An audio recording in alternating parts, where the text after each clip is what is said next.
He'll love that. Hey, Coach. Yes, sir. How you doing? I Good, want to man. know what's your favorite table game or casino game in Vegas? Do you gamble?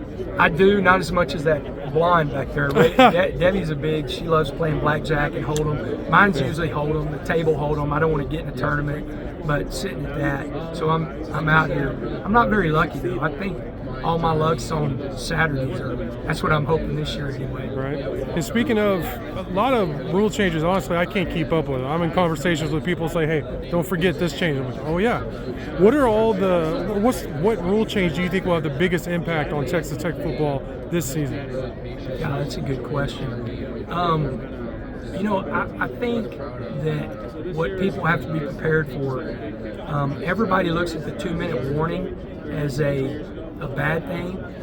Number one, it's going to be good for TV because we're not having to back-to-back commercials because we know when we're going to have a commercial. It's going to be in the 2-minute warning. But I think it gives you an opportunity to change some of the stuff analytically. It adds another timeout. So now in that second half, you really have 4 timeouts that how you're going to use strategically, how you're going to use them. I think that's going to be an interesting rule change. And then I feel like you and I have been talking about the offensive line for like 2 or 3 years now. Yeah. Has the offensive line improved? That's what the fans keep always asking me. Yeah, that's the key, man.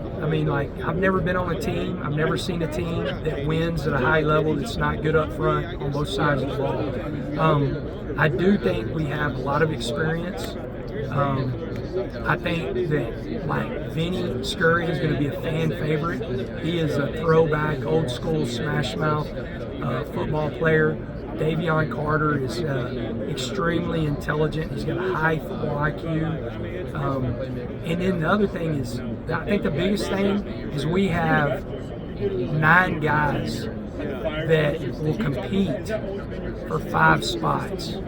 And we haven't had that. We haven't kind of come close to that. When you look at, and then you look at the guys that have started, I was counting them up. You've had Ty Buchanan. He started 2 games. You had Caleb Rogers, who started 42 games. You've had Davion Carter, who started in the 30s. You've had Jackson Hughes, who started 18 games.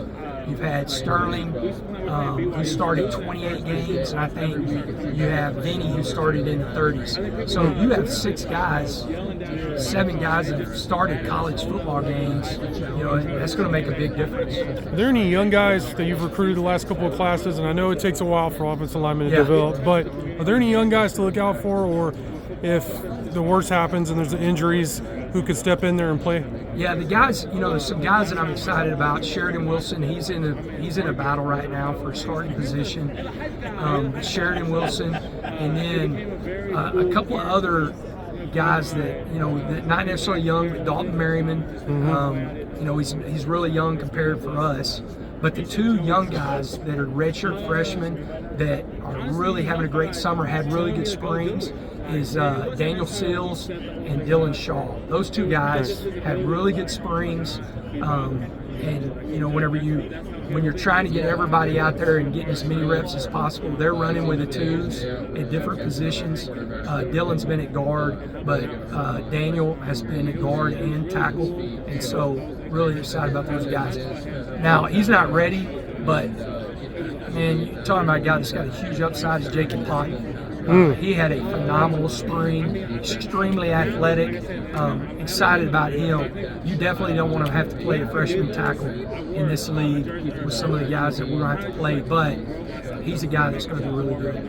A lot of the interviews like I do about Tech football and the season coming up, everyone seems to point to that Washington State game. And then I heard you mention how important it is right off the bat on the road. How important is that game in order to start off quickly and then also just kind of change that road narrative?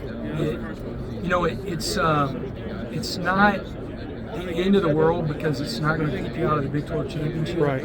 But when you think about where we've got to take another step, it's winning consistently on the road. That is a tough place to play. They're a good football team.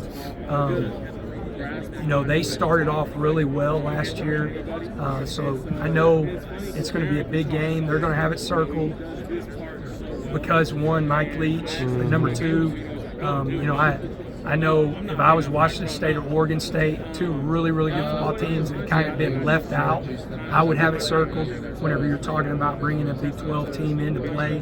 But we've got it circled too.